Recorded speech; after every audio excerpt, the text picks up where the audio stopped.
100 crazy music facts everyone should know.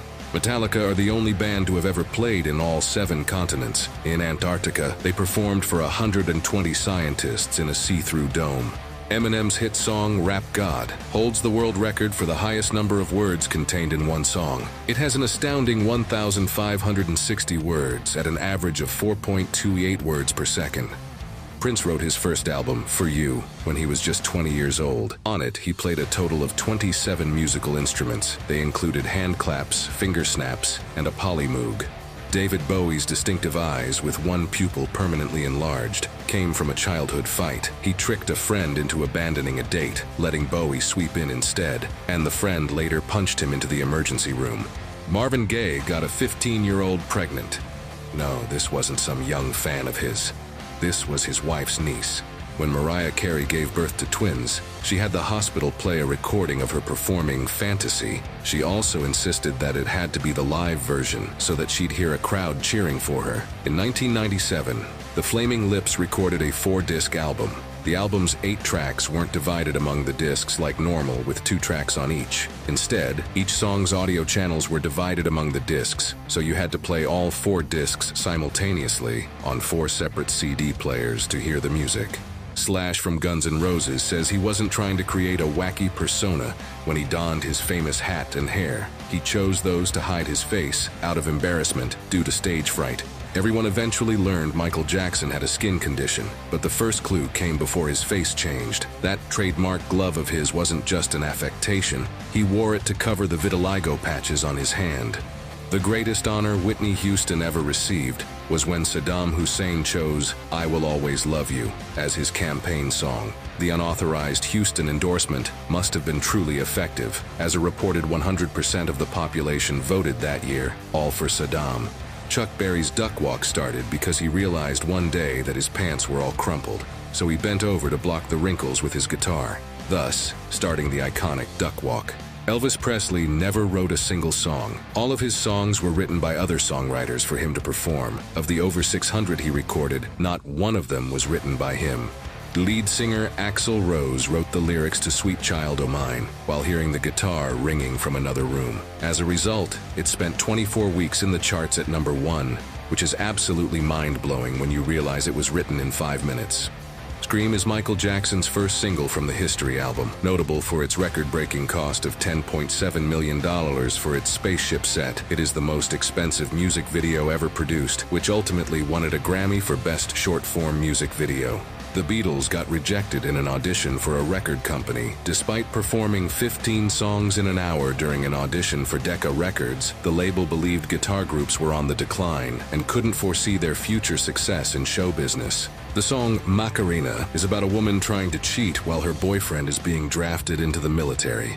Nirvana were kicked out of their own launch party for the album Nevermind for starting a spontaneous food fight. The International Animal Rights Organization, PETA, once asked the Pet Shop Boys to change their name to the Rescue Shelter Boys. The duo refused with a British politeness typical of such an absurd request. New Order's classic Blue Monday is the best-selling 12-inch single in history. How unfortunate that for every copy sold, the band lost money because the cost of producing its unique disc cover was higher than the cost of the sale. And while we're talking about New Order, the band The Killers took their name from the logo on a bass drum in the video for the New Order song Crystal. Everyone knows that Michael Jackson's Thriller is the best-selling album of all time, but do you know the best-selling album of all time by a female singer? Well, that answer might come as a surprise. It's Shania Twain's album Come On Over from 1997. Axl Rose once received $8 an hour to smoke cigarettes as part of an experiment at UCLA.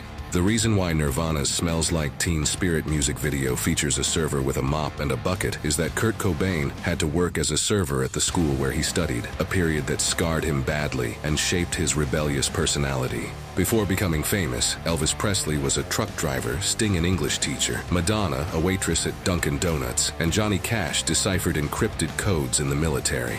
The name of the only member who does not show off his beard in the band ZZ Top is Frank Beard. Before the Fantastic Four from Liverpool called themselves the Beatles, they were called Johnny and the Moondogs. Ever wondered who Annie is from Michael Jackson's hit Smooth Criminal? Well, if you've ever practiced first aid, Annie Doll is the name of the doll you give first aid to, and the first thing you do is to ask the patient, "Are you okay?" Hence the line, "Annie, are you okay?" The heavy rock band, Rock Bitch, which was composed mainly of women, used to perform in full nudity, perform explicit sexual acts on stage, and at the height of the evening, threw condoms to the audience and selected spectators to join them backstage, giving an extra meaning to sex, drugs, and rock and roll. Wolfgang Amadeus Mozart had an unusual companion in his creative endeavors, a pet starling bird. He became so attached to the bird that he mourned its death by holding a small funeral, and even composed a piece of music imitating its playful songs. The one-hit wonder band from the 90s, Chumbawamba, who sang Tub Thumping, hold the record for the album with the longest name in history. The full title contains 156 words, but it was reduced down to "The Boy Bands Have One" for commercial use. Farrokh Bulsara, who would later become known as Freddie Mercury, was born on the island of Zanzibar to Parsi parents. Bob Dylan's birth name was Robert Allen Zimmerman. Over the years, he had many aliases, from Lucky Wilbury to Elston Gunn, but he legally changed it to Bob Dylan in 1962. The inspiration for the last part coming from the poet Dylan Thomas. Bob Marley, the iconic reggae artist and symbol of Jamaican culture, had a surprising familial connection to British colonial history. His father was a white British naval captain. John Lennon's middle name was Winston, after former British Prime Minister Winston Churchill. Louis Armstrong landed himself in legal trouble in 1930 when he was arrested for smoking marijuana and spent 9 days in jail. Ludwig van Beethoven had an unconventional ritual before composing music. He would immerse his head in cold water. Beethoven believed this practice stimulated his brain and enhanced his creative abilities. Tupac Shakur had family ties to the struggle for black liberation in America. His godmother, Assata Shakur, was a former member of the Black Liberation Army. Madonna's first band was called Breakfast Club, in which she played drums and guitar. Paul McCartney and John Lennon wrote "She Loves You" in a hotel room while shaving. Before becoming famous, Jimi Hendrix played backup guitar for artists such as Little Richard, Ike and Tina Turner, and the Isley Brothers. The iconic piano riff in Derek and the Dominoes song "Layla" was not played by Eric Clapton, but by Duane Allman, who was originally brought in as a session guitarist. Before becoming the frontman of Nirvana and the grunge movement in the 90s, Kurt Cobain's first band was called Fecal Matter. Janis Joplin's free-spirited nature extended even to her final wishes. In her will, she left $2,500 to her friends with a specific instruction to throw a party in her honor upon her passing. Led Zeppelin's song "Stairway to Heaven" is often considered one of the greatest rock songs of all time, yet the band was sued for copyright infringement over its guitar riff. The case was settled out of court. When Bob Marley died, he was buried with his red Gibson guitar, a Bible open to Psalm 23, and a bud of marijuana. Jack and Meg White from the White Stripes initially portrayed themselves as being brother and sister. However, records later emerged showing that they were not related. In fact, they were married but got divorced before the band gained fame. John Bonham, Led Zeppelin's drummer, learned to play the drums with his bare hands while he was a member of the Blue Star Trio. He replaced Bill Harvey, who taught him how to do it without injuring his fists. Elvis Presley's manager, Colonel Tom Parker, was not actually a colonel. He was given the honorary title by the governor of Louisiana, Jimmy Davis, for help on his election campaign. Aretha Franklin taught herself to play the piano by ear. Her mother was a pianist, and renowned pianists like Art Tatum and Reverend James Cleveland visited her home when she was a child, providing her with a strong, informal ear-ducation. Fleetwood Mac's album Rumors was recorded while the band members were going through various relationship breakups. Jim Morrison of The Doors was once arrested and put on trial for exposing himself during a concert to 10,000 people at the Dinner Key Auditorium in Miami, Florida. Although many say it never happened, Morrison was convicted and charged for indecent exposure, but sadly died in Paris 2 years later, at 27, while appealing the verdict. Chuck Berry's Johnny B. Good was included on the Voyager Golden Record, sent into space in 1977 as a representation of Earth's culture. Björk was offered a full scholarship to study piano at the Conservatory of Music in Reykjavik when she was just 6 years old. Billy Joel's song "We Didn't Start the Fire" mentions over 100 historical events. Its fast-paced lyrics include brief references to 119 significant political, cultural, scientific, and sporting events between 1948, the year before Joel's birth, and 1989 in chronological order.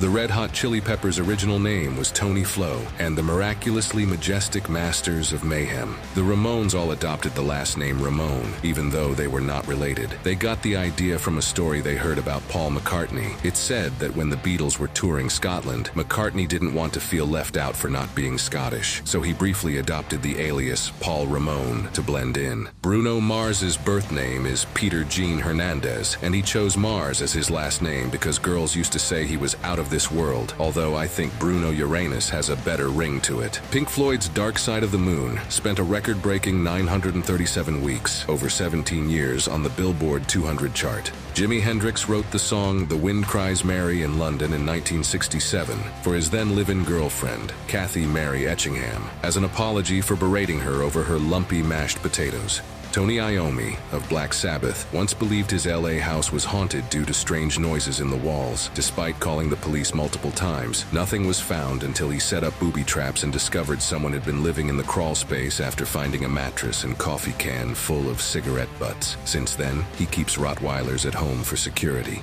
Lemmy from Motorhead was once a roadie for Jimi Hendrix. Gwen Stefani's brother was in No Doubt, but quit before they got famous so he could work as an animator on The Simpsons. The Grateful Dead sponsored the 1992 Lithuanian Olympic basketball team after the breakup of the Soviet Union. They would go on to win the bronze medal against Russia. The band sent tie-dyed t-shirts in Lithuania's national colors with a design of a skeleton dunking a basketball, which the team wore during the competition. Toto, the band who gave us the song Africa, was the studio band for Michael Jackson's Thriller album. The song Red Red Wine, made famous by the pop reggae band UB40 in the 1980s, was originally written and performed by Neil Diamond in 1967. He also wrote I'm a Believer, which was made famous by the Monkees. Kerry King from the thrash metal band Slayer played guitar on the Beastie Boys album License to Ill. In June of 1986, there was a week when the top 40 not only contained a song by Genesis, but also individual songs from members Phil Collins, Peter Gabriel, Mike Rutherford, and Steve Hackett. Rutherford was fronting Mike and the Mechanics on the side at the time.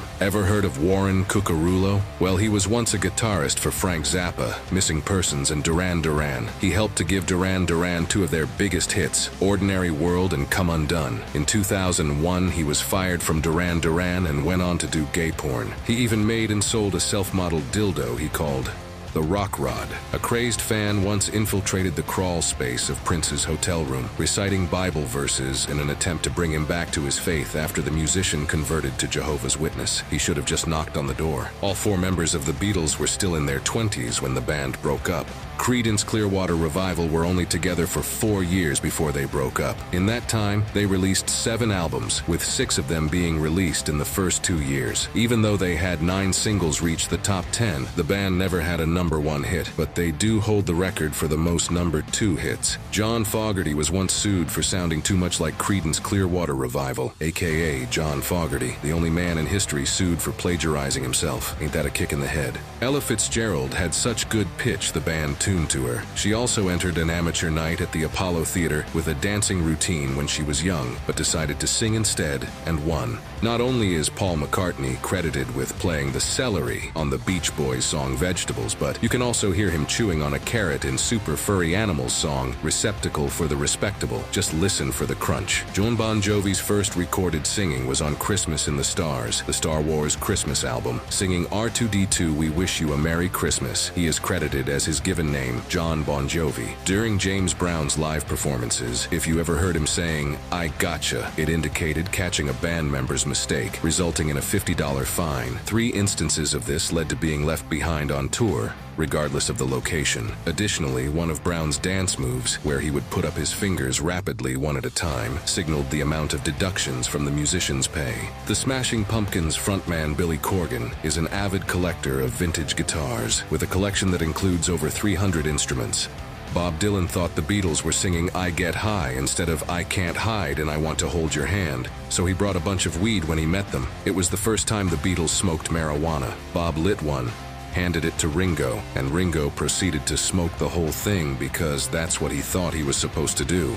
Dolly Parton once entered a Dolly Parton look-alike contest and lost. The rock band Kiss trademarked their iconic face paint designs. The members of The Clash met in 1976 at a Sex Pistols gig. Mama Cass from Mamas and Papas and Keith Moon from The Who died in the same bedroom. That room was owned by singer-songwriter Harry Nilsson. Pete Townsend, also from The Who, bought the flat from Nilsson, even though Nilsson thought the flat was cursed after what happened to Mama Cass. Townsend was later quoted saying, "Lightning wouldn't strike the same place twice," and within a month Moon was dead. They both died at the young age of 32. In 1947, Billie Holiday was convicted of drug possession, resulting in the loss of her cabaret card and a temporary ban from performing in New York City clubs. She died in 1959 while under arrest for possession, succumbing to liver and heart failure while handcuffed to her hospital bed. During the Cold War, Johnny Cash, serving as an Air Force radio operator in Landsberg, Germany, intercepted Soviet communications and became the first American to learn of Joseph Stalin's death. In 1965, the Beatles were banned from performing a gig in Israel by the government because the band provoked aggression and sexual stimuli and had no artistic merit. Joni Mitchell wrote the song Woodstock, even though she never attended the music festival. She wrote most of the song on the last night of the festival, out of frustration of not being allowed to go. Stevie Wonder was only 11 years old when Motown signed him to a contract in 1961.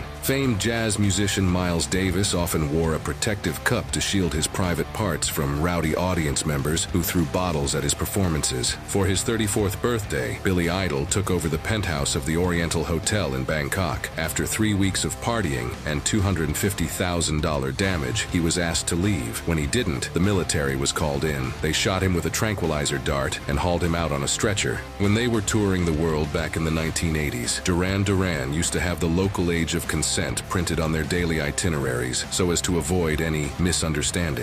In 1996, Ringo Starr went to Japan to take part in an ad for a brand of applesauce. Why? Because Ringo means apple in Japanese. When Paul McCartney went to Japan, he was arrested and put in jail for 10 days. But he was trying to bring half a pound of marijuana into the country. What does help mean in Japanese? In 2004, Johnny Cash's family were approached by an ad agency to ask permission to use his song Ring of Fire in a commercial for a hemorrhoid cream. They politely declined. British musician Spencer Davis played the lottery every week with 3 sets of numbers, one for him, one for his wife, and one for his dog. In 2012, the dog hit a jackpot of $250,000. Leo Fender, the creator of such iconic guitars as the Fender Telecaster, Stratocaster, and precision bass, did not know how to play guitar. Harrison Ford was once a roadie for The Doors. Harrison joined The Doors on tour to help film some of their live performances for a film about the band. Queen's lead singer Freddie Mercury once dressed Princess Diana in drag and took her to an iconic London gay bar in the 80s. She wore a leather cap to hide her hair, an army jacket, and dark aviator sunglasses. The Who's drummer Keith Moon once took a shot of brandy mixed with horse tranquilizer before a show. Then while playing Won't Get Fooled Again, drummed slower and slower until he passed out. Keith was thrown in the shower backstage to sober up, and the band asked a member of the audience to accompany them on the drums for 3 more songs. On a drug and alcohol-fueled tour in 1984, Ozzy Osbourne used a straw to snort a spider off the ground in an effort to gross out his tourmates, Motley Crue. John Bonham, the drummer for Led Zeppelin, died after drinking 40 shots of vodka in a single day. He started the day with 4 quadruple vodkas for breakfast.